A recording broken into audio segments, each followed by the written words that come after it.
Assalamualaikum warahmatullahi wabarakatuh. Perkenalkan, nama saya Dia Oktaviani. Dan saya Doris Lestari. Di sini kami akan menjelaskan pengertian serta fungsi dari DHCP. Panjangan dari DHCP yaitu Dynamic Host Configuration Protocol. DHCP adalah salah satu protokol jaringan komputer yang memberikan atau meminjamkan alamat IP address secara otomatis. Ada beberapa jenis DHCP, yaitu DHCP Scope, DHCP Less, dan DHCP Option.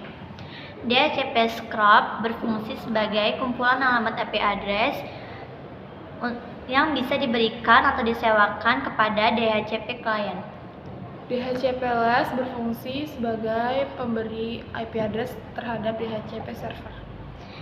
DHCP Option berfungsi sebagai tambahan dari menu klien ke servis untuk berisi alamat IP address dan subnet jaringan.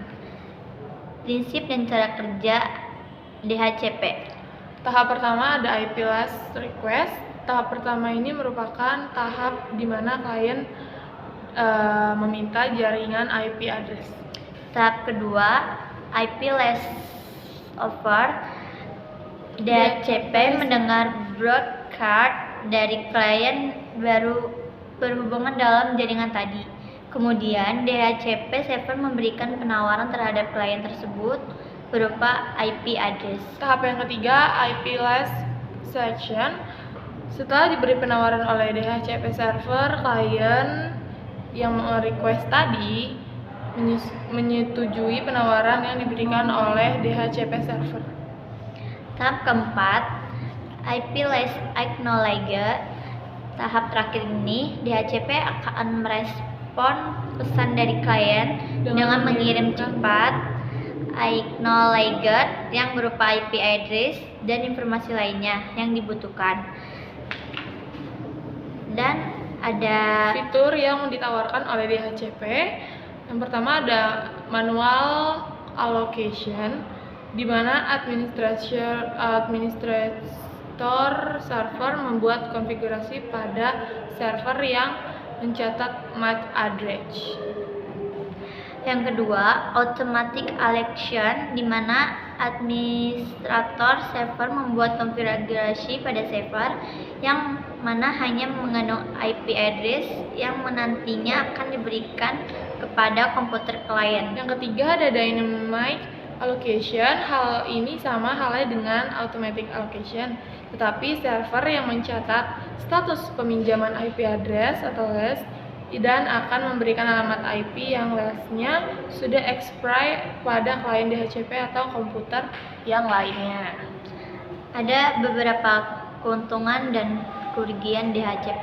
Yang ke-1, keuntungan DHCP memudahkan dalam transfer data kepada PC klien lain atau PC server.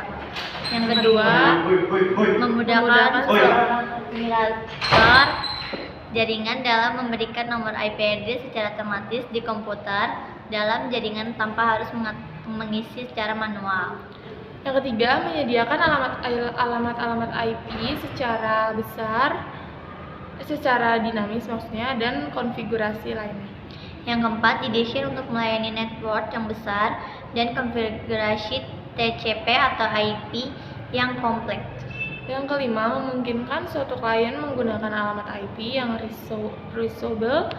Artinya, alamat IP tersebut bisa dipakai oleh klien yang lain jika klien tersebut sedang tidak menggunakannya atau off. Yang keenam, memungkinkan suatu klien menggunakan satu alamat IP address untuk jangka waktu tertentu dari server. Yang ketujuh, memberikan satu alamat IP dan